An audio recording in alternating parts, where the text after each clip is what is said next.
Mikel Arteta's Arsenal continued their poor run of results after a 2-0 defeat to Liverpool in the Emirates FA Cup third round at the Emirates Stadium on Sunday. In this video, let's discuss the talking point from Arsenal 0, Liverpool 2.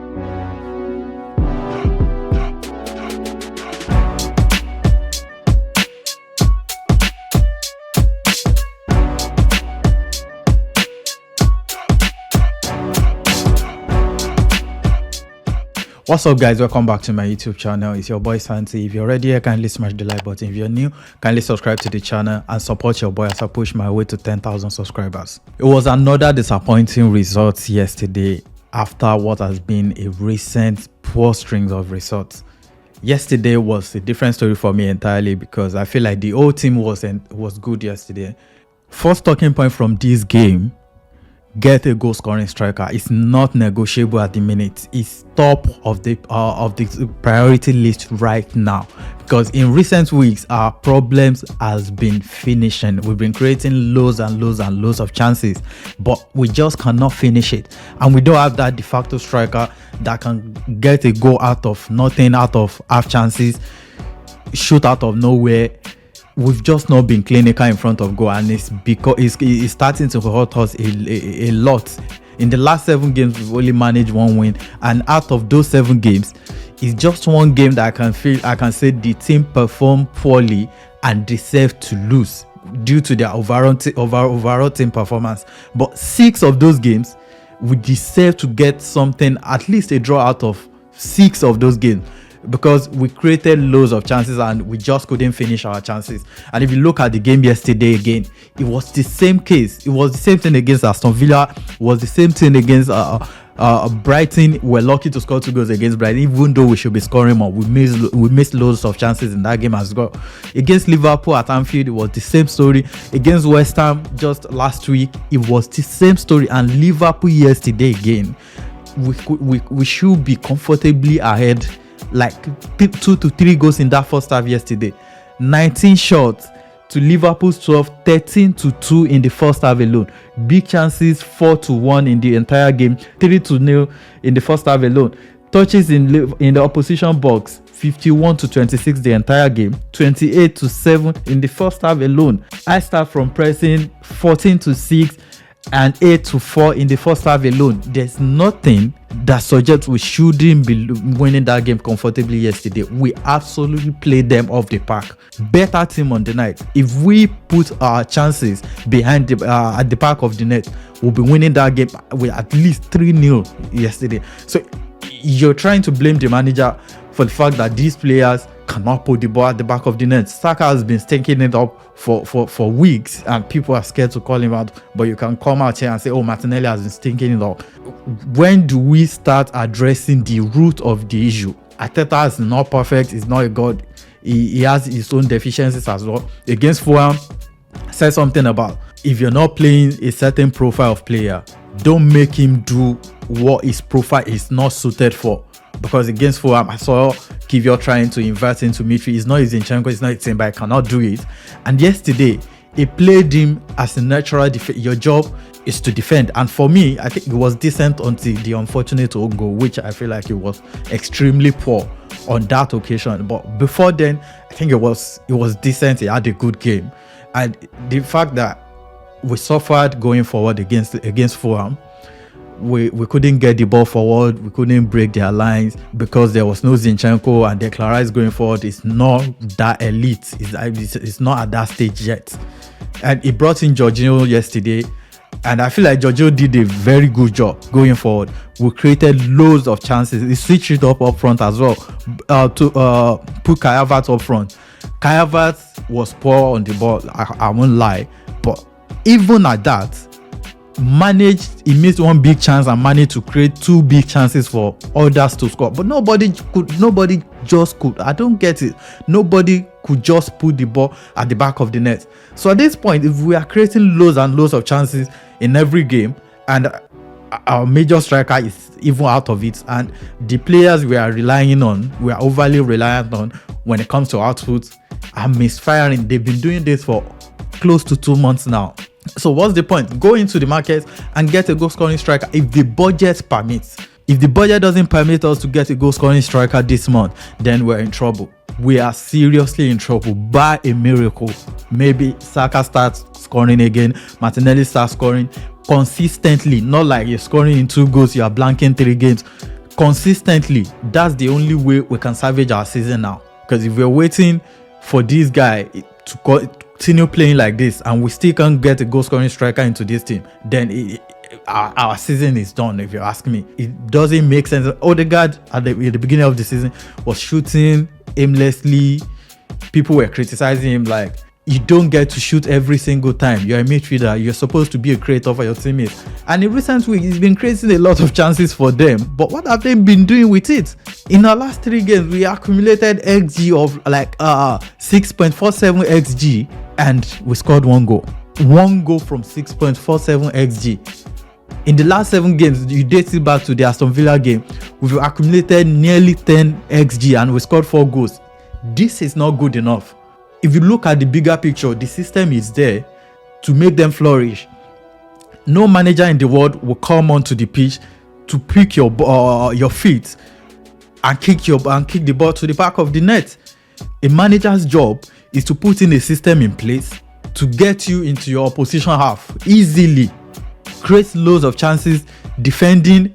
And even if you look at the XG we've considered this season, it's decent, very, very okay. But somehow, we just concede goals out of nothing. Against West Ham, they didn't create anything all game, and they had 2 shots on target on our own ground, and we conceded 2 goals from 2 shots on target against West Ham. The same thing yesterday, Liverpool created close to nothing, and they just got half chances, and that's it. Rinse and repeat. Against West Ham, we conceded from set piece. Yesterday, we conceded from set piece again, and an half chance from Luis Diaz out of nowhere. These are things we don't do. If our attackers are as clinical as these guys, we should be putting more ball into the back of the net. So the system is there to create loads of chances for us. We can't even score it. Even Pep said it. My job is to get you into the opposition box. Your job is to put the ball in the back of the net. So if they're not doing it, we're attacking the wrong route. If you're bringing in a new manager now, a new manager won't come in with a new set of players entirely. It's this same set of players that a new manager is going to work with. And if they can't do these same basics, it will be the same story, except they are doing this intentionally. Like probably they don't want to play for Mikel again. But if this is a form thing, then asking the manager to be sacked is not even the solution right now for me. Why not wait to the end of the season, see what happened at the end of the season, and let's have that conversation there. Now, Havertz is missing the chances, sack Arteta. Bukayo Saka is missing the chances, sack Arteta. Martinelli can make a simple pass, sack Arteta. Kvyat scoring an own goal, sack Arteta. Basic mistakes every single time is always sack Arteta, sack the manager. So if you get a new manager in, you're going to start a new project from beginning. The patience you didn't want to have, you would definitely have that patience, because no way you're getting a new manager in and you're expecting the club to sack him in the next 6 months again if it's not working well. Wait till the end of the season, see what we make of this season, apply context to it, and let's have that conversation then. But for now, against Fulham, I blamed Arteta. Like, the team was completely outplayed. His tactics was flawed. You were expecting Kvyat to invert into the midfield when he can't do that to even an average level. I mean, yesterday he switched things up, got us, made us the better team on the pitch, but the players just cannot finish. He is on the players yesterday. The only thing I'll probably blame him for yesterday was the timing of his substitution. We had players on the bench. I feel like Smith Rowe deserved more chances at this point. Smith Rowe deserved more chances. You had Eddie on the bench.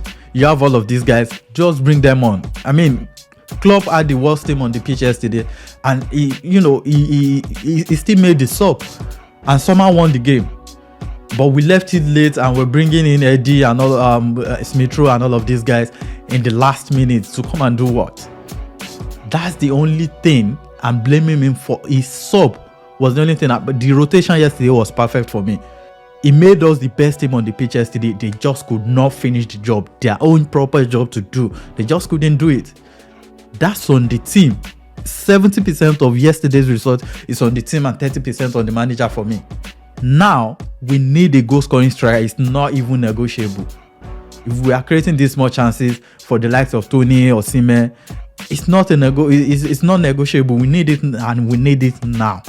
If the budget permits, if the budget doesn't permit, then we have to start having serious and proper conversations about Saka, Martinelli, and these guys. Because I said it last year, first half of the season, that if we are going to do something tangible this season, we're going to have to rely on Saka, Martinelli, Jesus for creativity, for goals, for assists. And they've been really letting us down so far. I mean, I know Saka has had 20 goal contribution this season so far, but if you look at the last 7 games, it should be close enough to 30 goal contribution right now. If it's being consistent, if we're being real with ourselves. So if you want to be on that elite list of world-class attackers or whatever, you need to step up. We need to be real with ourselves. And secondly, respect Jorginho. Arteta is so stubborn. I've been asking for this guy to start games all season. It's a no-brainer. Whatever Partey is bringing into this team, Jorginho brings it as well. Might not do it to a Partey level, but it's so close. Just this small margin between them. So whatever Partey is bringing into the team, Jorginho is bringing it as well. If you're not playing Zinchenko, at least Jorginho needs to be starting games. His double pivot with Declan Rice yesterday was nasty, was filthy. Completely nullified Liverpool's midfield. Going forward, defending, they couldn't do anything. Their midfield was non-existent yesterday. So why have we not been starting him for weeks? And I know he was injured at some point, but in some games, I saw him on the bench. And he never got to come onto the pitch. I don't get it. Why? He came on yesterday and the team looked entirely different. We were so good. Till Partey comes back into this team. Play a midfield three of Jorginho, Partey, and Odegaard. If you must start Havertz at all, start him up front. Because I know it's a crazy thing to say right now. He missed a couple of good chances yesterday. Created as well. But I don't know. The attack in general just looked different. Flowed really well with him up front yesterday. We just couldn't finish. So a midfield three of Jorginho, Partey, Odegaard makes complete sense going forward. Just keep it like that. And lastly, Ramsdale. I think Ramsdale was decent yesterday. Was one of the few positives in that game yesterday. His distributions was top notch. Really top notch. He made a couple of good saves as well. Couldn't do much with the goals we considered. It was an own goal right in front of him. A boy was going to claim to punch away. Kivior was just so stupid to concede that kind of goal, because you could have not cleared it out. Or I don't understand how that ball ended up at the back of the net. Nelson as well. I've been sticking up for Nelson since last season. Like, this guy is good enough to be a Saka backup. I don't get it. This minute is looking good. You're praising him like, you know what, Nelson is good. And next minute, he's just a complete shadow of himself. Got our first chance of the game. There is absolutely no reason why you shouldn't be getting that on target at all. At least get it on target. You just wasted that chance like that, like a baby. So annoying. If you are being given chances, you have to grab it. This is Arsenal Football Club. The demands are high. The expectations are high. These are not the days of Europa League or fighting for top 4. We want to compete with the big boys. So you have to really step up. Other than that, I think Saliba was solid. Gabriel, for me, was average. I can't say was good. I can't say was poor. Ben White really needs to step up. Another poor outing for me. Another poor outing. It wasn't bothered much, but few times it was bothered. It looked really shaky for me defending. So it really needs to step up. Give your output to the moment you consider that goal. I think it was okay. I had a decent game, and the midfield was perfect yesterday. I can't even fault a single thing in that midfield yesterday, and that's why it's so annoying when people try to bring up Partey every single time. Some people were trying to blame Arteta, like, oh, trusting Partey, well, is one of the biggest mistakes this season. Bro, a lot of things happened in that game yesterday, and Partey's availability record was not any of. We didn't even miss Partey in that game yet. We just couldn't finish. Call out the right players. How can you be blaming a player that wasn't even on the pitch before you're blaming someone that couldn't put the ball in the back of the net? And the people that go after him, like, if Partey was on the pitch, this and that, blah, blah, blah. But he wasn't on the pitch. He's injured. Just let it go. I'm tired of seeing the Partey discourse after every single game. Doesn't make sense. Especially the game yesterday. I mean, people were rightfully talking about him against Fulham, like, we missed Partey in that game. There was no Jorginho, there was no Zinchenko. So getting the ball forward was a little bit difficult for us. And yes, we missed that kind of profile in that particular game. Fair enough. But yesterday, there's nothing that suggests that Partey was one of the issues yesterday. His name shouldn't even come up. Whether you're propping him, whether you're criticizing him or whatever, his name shouldn't even come up in that game yesterday, because a lot of things happened. A lot of things went wrong in that game yesterday, and Partey is not part of any of those things. So we need to be real with ourselves and stop pushing narratives or agenda at every given opportunity. Partey was in games last season where we struggled. It was part of the team that bottled the league.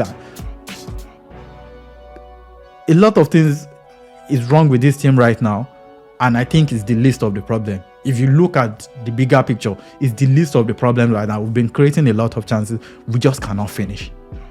And it's so annoying, considering this same team, same attack, broke our goal scoring record in the league last season, scored 88 goals, the most we've ever scored in the Premier League season.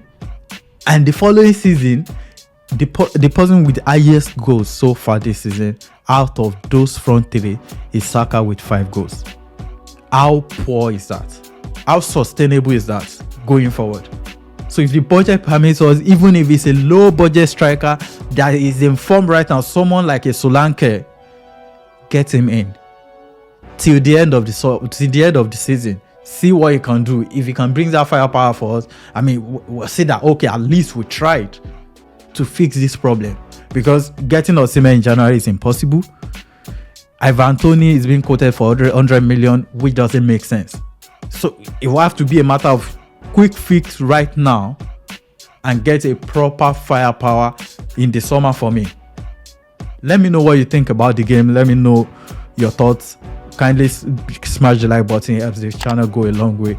And thanks for your support. Kindly subscribe to the channel as well. If you can, share the video, and I'll see you on the next one.